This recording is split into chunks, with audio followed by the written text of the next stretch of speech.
We're going to have a go at a seascape scene today. It's the Seven Sisters cliff tops. Here's a photograph. I've just drawn it out very quickly in pencil. I've got some colours here ready. I'm just going to pop about half a teaspoon of water into a well. Then I've got round number 10. And I've got cerulean blue, so a pea-sized blob going in to that water, and I'm giving it a good mix. Then I've got some ultramarine blue, again a good pea-sized blob into the half a teaspoon of water and give it a really good mix. And pop on some water with my wash brush onto the sky. We've got a nice wispy cloudy sky today.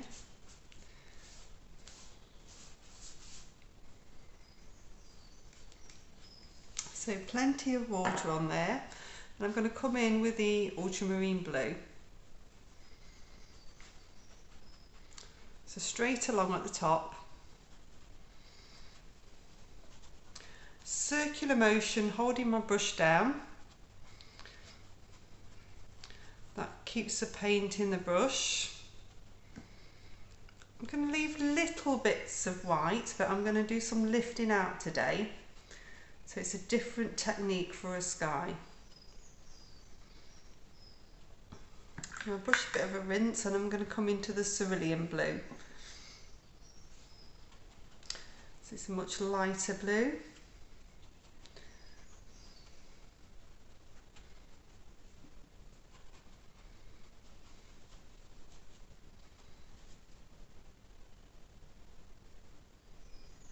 Bring that along the horizon.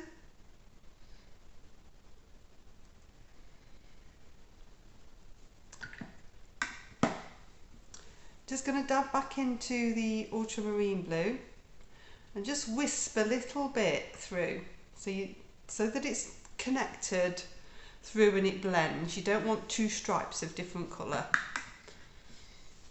And then what I've got is some cotton buds. And we're just going to give it a little bit of a minute, and then we're going to start to lift out some wispier clouds. So if you just dab with the cotton bud, you will use a few, because once they're wet you can't really dab out. But they're a great tool to create little wispy clouds. So I'm just dabbing on, lifting out little bits. Nice wispy clouds.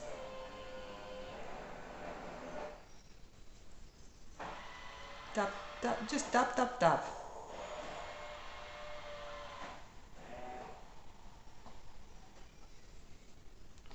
And then you'll see that I twist round, so I've got another area that's clean and dry that I can dab out with. You want to make sure that these aren't uniform and creating a pattern. Just nice wispy clouds. So I'm twizzling the cotton bud around as I'm dabbing out. I'm turning around to the other end. If when you dab the paint runs straight back in, it's because it's too wet. If you dab and it's not doing anything at all, it's because the paint's got too dry. You can, in that situation, just dampen the cotton bud, and it does sometimes lift. So it's about getting the right amount of timing to get this effect to work. It's really nice and wispy.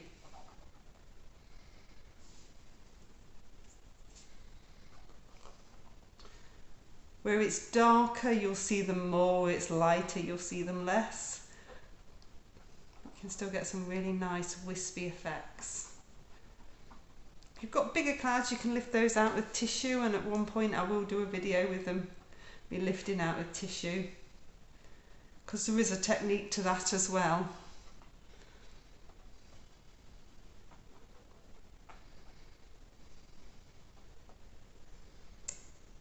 This is working really nicely. All I'm doing now is just checking that it looks random enough.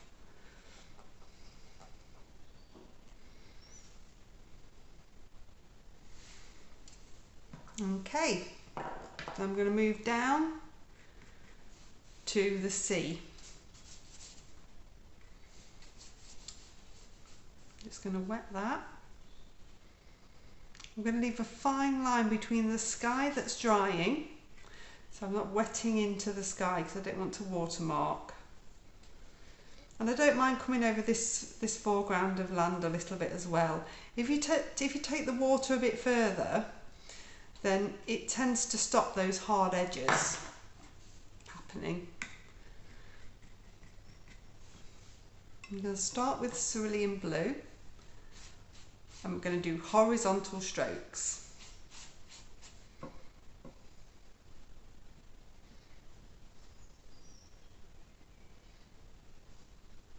Horizontal strokes are great for water. It gives it a real surface. It's like you're drawing with the paint.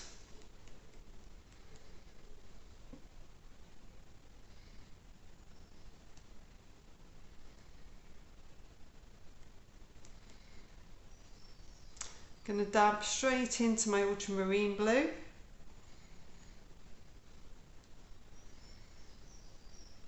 And again, horizontal strokes.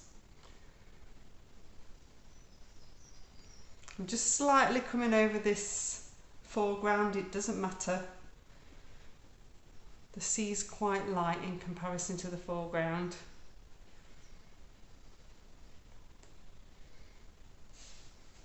And I want you to keep it lighter towards the back, so don't take too much of the ultramarine blue in there.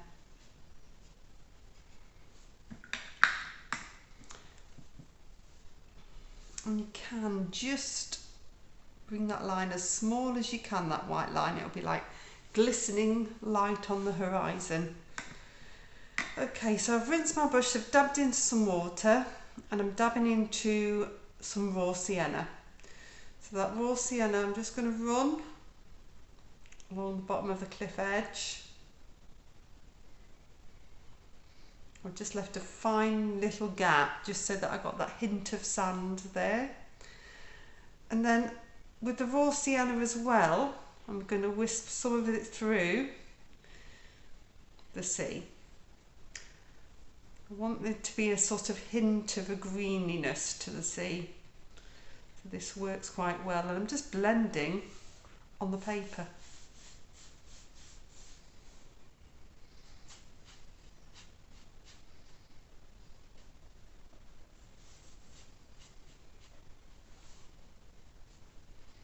So horizontal strokes still. It's giving that nice sort of variety of tone.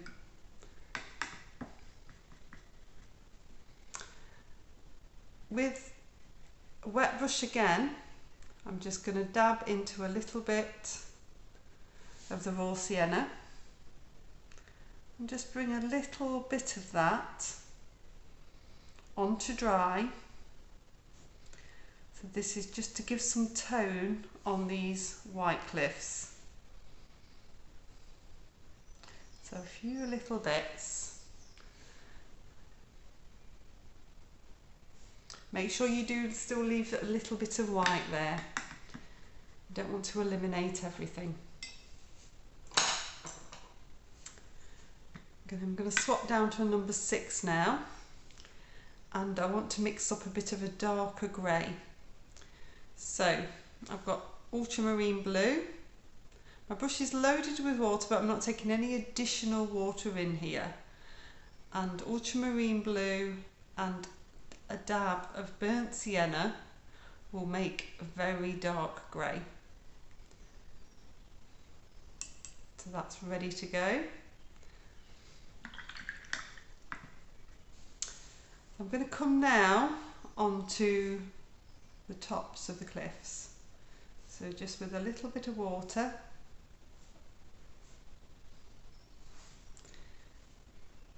And I'm going to start with raw sienna.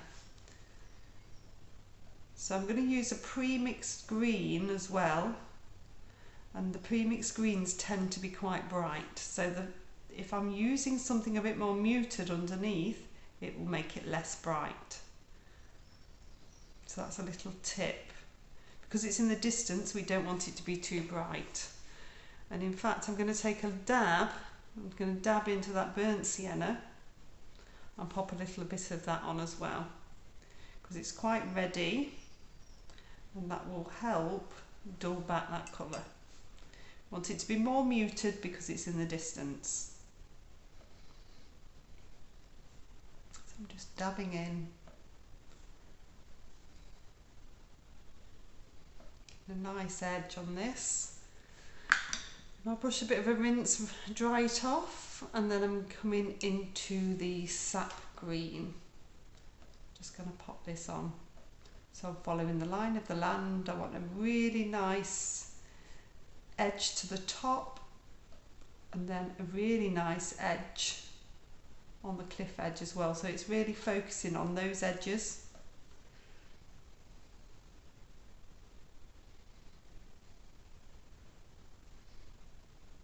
Coming along, if you can see the tip of your brush, you're in much more control.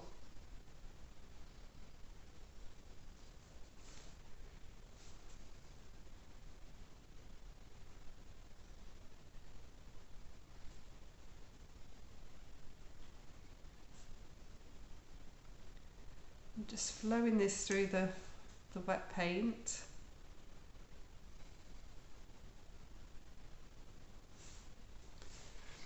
It's got a really nice muted effect. With the green still on the brush, I'm just dabbing into a little bit of that grey that I've made now. So this is that contrast that I need. It's going to create the shadow. So I've not rinsed my brush in between purposely because I want it to be a bit greener. I don't want it to be too grey. I'm coming on and creating those shadowed bits straight into that wet paint. Make sure that you're not outlining everything, you're just looking for bits of dark.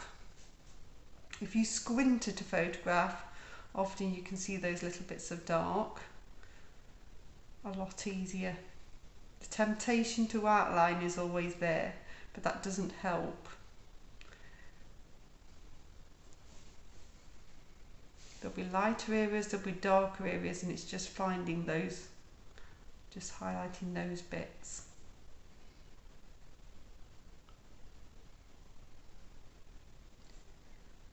So I'm just very carefully dabbing this grey in.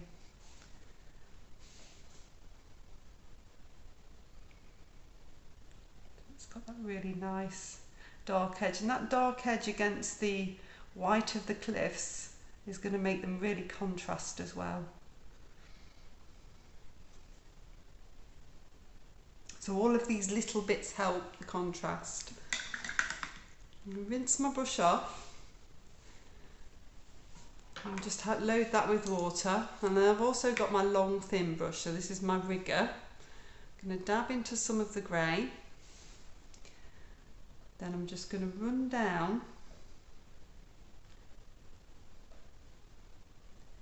this cliff edge with the grey. So I'm starting left to right because I'm right-handed, so it's easier to do it that way. With the loaded brush, I'm then just going to touch one side.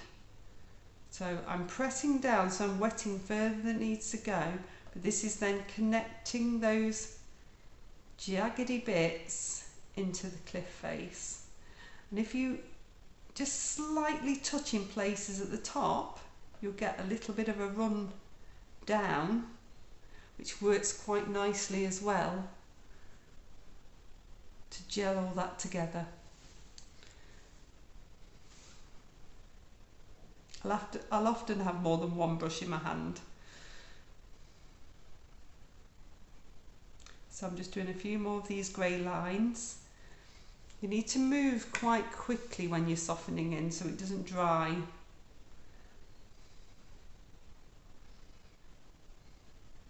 And as you get further away, that gets less obvious anyway. Once you've softened in, you can add some extra little bits back in if you want anything to be a little bit stronger.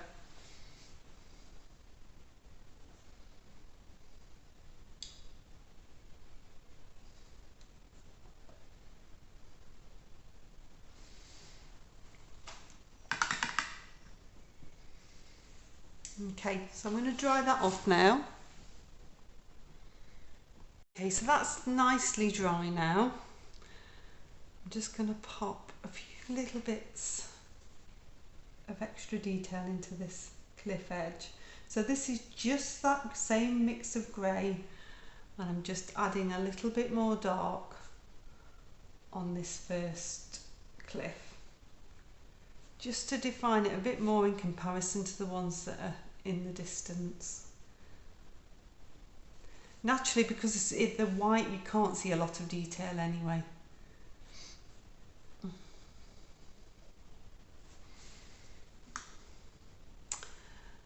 Then what I've got now is a small flat, so this is a 1 centimetre flat, and I'm going to pop some ripples into the water. I'm going to start with some cerulean blue. I'm going to keep your brush horizontal. The water's very flat on this photograph anyway, and you can work your way down the page. So I'm keeping the brush horizontal, but I'm moving my hand down the page. So the brush is doing the work for me, and I'm going left to right. The further back you are, the more you just want horizontal strokes.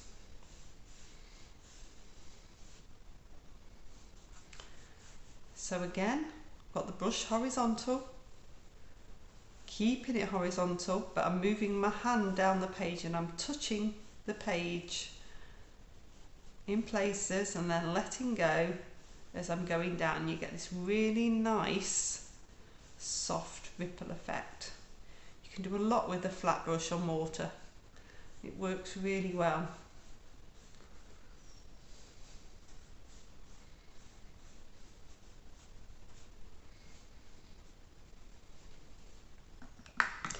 Give that a bit of a rinse.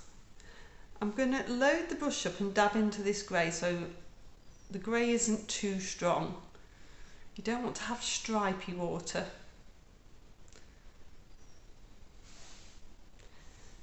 And again, I can come through, so horizontal strokes, keeping the brush horizontal. That does the horizontal strokes, but moving my hand down the page. So I'm touching in places, letting go in others.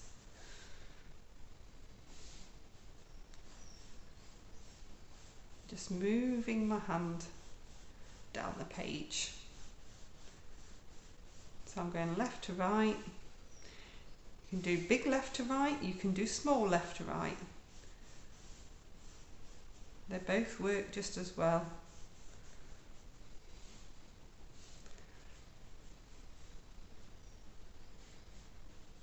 It's a very easy way to get that surface on the water. Hand coming down the page. And the other thing you can do is a nice little wiggle. So horizontal, wiggle down. This is great for stiller water, but this is quite still for the sea. Horizontal, wiggle down.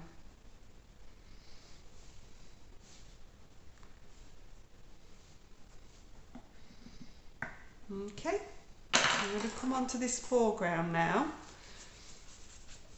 Wet that nicely.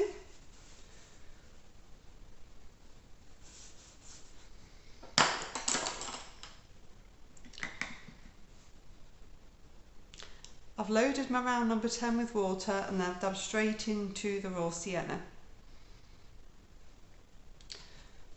I want this colour to be nice and strong, and I'm going to mix it on the paper. So we're getting that edge in. So where I've come over with the sea, that's just going to add a little bit of tone on that edge. but I haven't got that hard edge to try and meet because I wet further and let the sea come over the land in the foreground. I haven't got that hard edge that I'm trying to meet and ended up with little white bits appearing.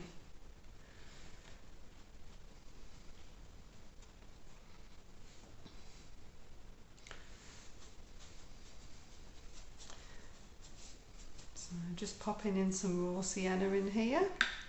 Rinse my brush, loaded with water, into the sap green.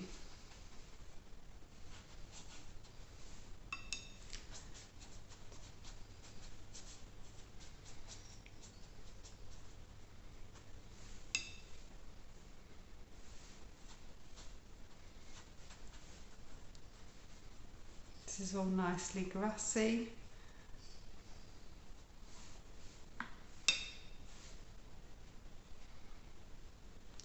I'm going to dab onto this bit so that I'm leaving little bits of the raw sienna showing. In fact, I'm probably going to take a little bit more of the raw sienna in.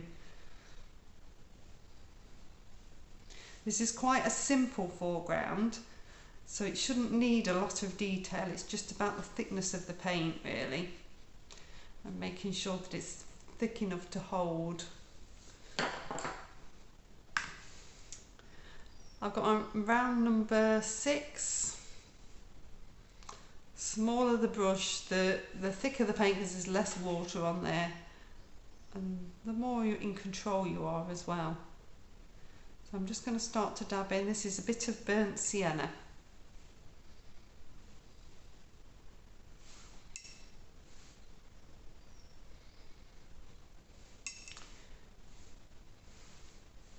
So where these mix together, the green will start to look much more natural. But I want some vibrancy in this foreground because I want it to be different to the cliff edge. So I'm not going to eliminate all of that vibrancy. Taking in really a little bit of shadow.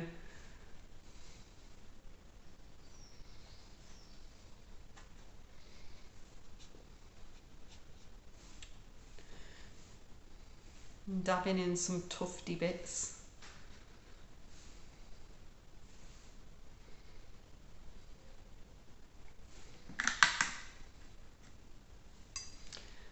And come back in with a little bit more of the raw sienna. So this is fairly neat. Just adding to the surface.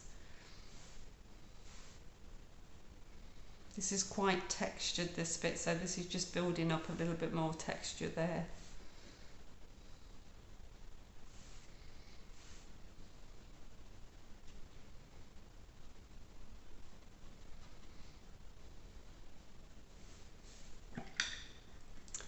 Going to dab into some of the ultramarine blue as well. If I run that, so this is the one that I mixed up for the sky, but if I run that in places, that's going to give some really nice shadow. So I've run it along that edge, and then I can pull from that edge with a little bit of the paint, and that's creating a really nice shadow on the path. When I say path, it's more a grassy footpath, but it's still creating that shadow.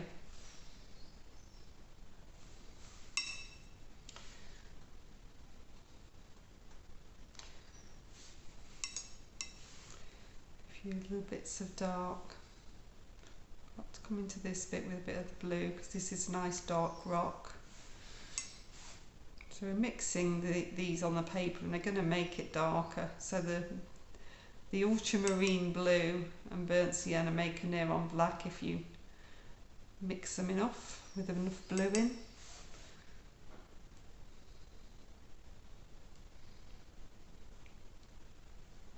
That dark edge always will give you a really nice contrast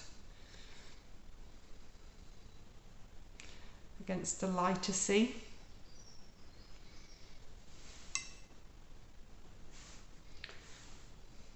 So if I take just this blue and mix it to make a little bit more of the grey with the burnt sienna, just make sure I've got plenty of that.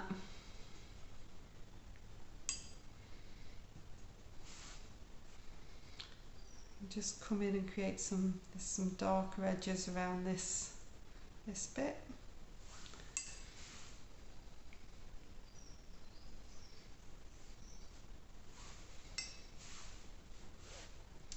And come back into this rock. Get a really nice edge on that, if you can see the tip of the brush. And you're going to get a nice edge. That sharp edge will stand out really, really well against the sea.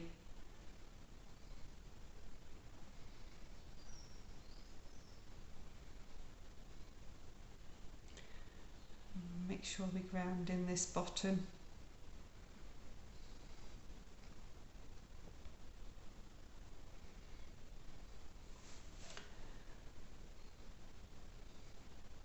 Lots of little tufty bits of shadow really.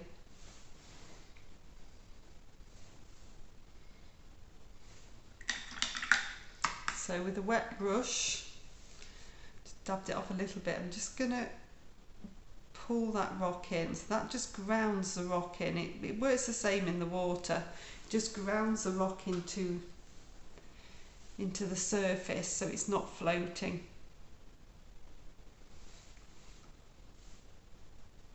I'm going to wet my brush, just get a little bit of the ultramarine and a little bit of the sap green. So this is my round number 6 still.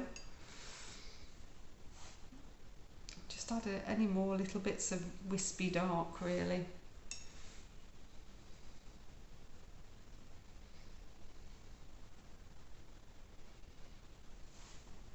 We're not doing grasses. The temptation is grass to do grasses and things like that. Keeping this nice and simple. There isn't any long grass on the photograph, so we're not going to hop any of that in. We're doing this with tone and texture of the paint really.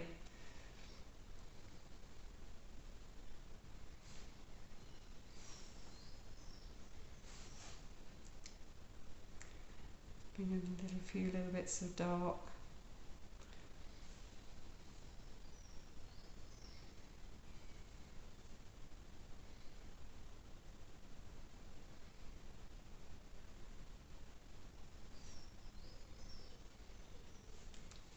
Just using that dark green.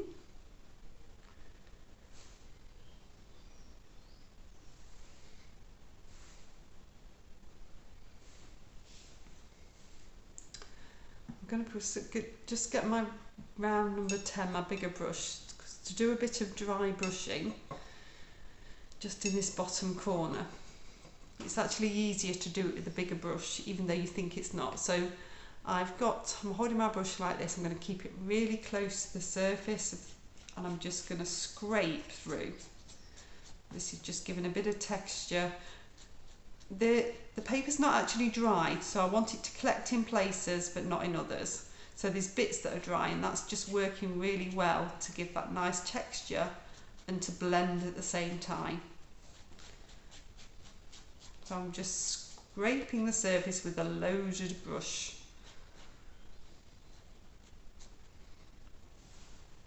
Okay, so I think I'm done. Hope you've enjoyed it.